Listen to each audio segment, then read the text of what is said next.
リューネベルクでは引き続き防具製を？はい。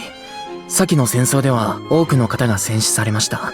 それにより親を失って孤児になった子も多い。そこでこのリューネベルクでは帝国時代に行われていた防具制を採用し、子供たちが再び温かい家庭を持てるようにしているのです。それは素晴らしいことだと思います。しかし子供たちを引き取ってくれる裕福な家庭は限られているかと。他の子供たちはどのように？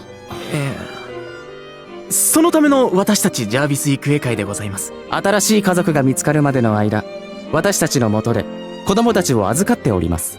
そうなのですね。もしよろしければ子供たちが暮らしている様子を視察させていただきたいのですが。いえ、元皇族であられるナナリー様が急にいらっしゃっては子供たちが驚いてしまいます。しかし今の私は皇族ではなく WHA の人間として。それでもです。なんせナナリー様は。私が何か？申し上げにくいのですが、子供たちが驚いてしまいますので、またの機会に。わかりました。なんか感じ悪かったわね、あの人たち。ですね。ナナリーをあしらってる感じで。仕方ありません。おっしゃっていたことは事実でしたから。でも気になるのは子供たちのことです。できれば実情を知りたかったのですが。それってどういう意味？先ほど話にも出ましたが、防具制で新たな家庭に迎えられる子供の数には限りがあります。確かにね。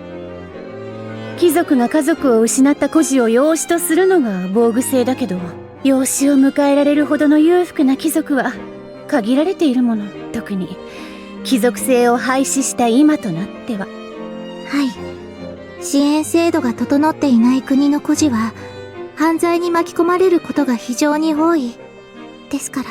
そっか。このリューネベルクはブリタニア共和国にも入らなかったし、超合衆国にも加盟してないもんな。今回のリューネベルク訪問の目的の一つがこの国の子供たちの実情視察だったのですが、難しそうです。ごめんな、ナナリー。それなのに密着取材なんて頼んじゃって。いえ、私の活動を通して多くの人が恵まれない人々への支援に関心を持ってもらえると嬉しいので、お気になさらないでください。それにミレイさんやリバルさんが一緒にいてくれると楽しいですし。嬉しいこと言ってくれるじゃない。さよこさんも一緒なので心強いですしね。ありがとうございます、ナナリー様。でも、ここはもともとブリタニアだし、ジルクスタンの時みたいなことはさすがにないでしょ。それもそうですね。さて、今日の撮影も終わったことだし、ホテルに戻って食事にしましょう。明日の対談の打ち合わせもしたいし。賛成。明日はもう一つの目的であるカリス元王子との面会ですからね。よーし、決まり。美味しいものいっぱい食べるわよ。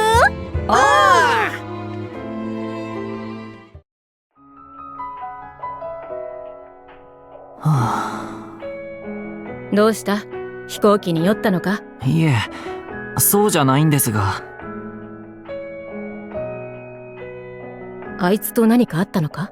いえ、逆です。何もなくて。ガーフィールドさんに何を聞いてもはぐらかされている気がするんです。ああ、そういうことか。サファイアさんはガーフィールドさんと仲がいいんですよね。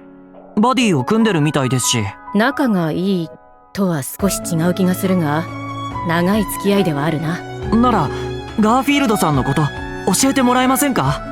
俺もっとガーフィールドさんのこと知りたくて。それは難しいな。どうしてです？俺が部外者だからですか？そうじゃない。あいつは立ち話で話せるほど簡単な人生を歩いてこれなかったんだ。それゆえにあいつがどういう人間かを伝えるのは難しい。でもそれならどうしたら。伝えるのは難しいことだが、お前があいつのことを知るのはそんなに難しいことじゃない。ただゆっくりと接していけばいいんだ。焦らずにな。私が年を重ねているからかな。そういうことだとわかるんだよ。はい。わかったならちゃんとしろ。気を引き締めないと本来の目的を果たせんぞ。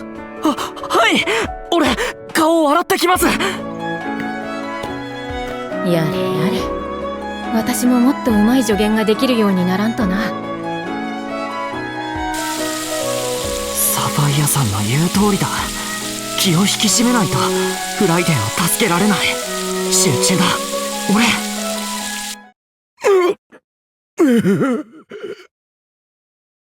おじいさん、どうしました？胸が。おじいさん、しっかりして。すぐに誰か呼ぶから。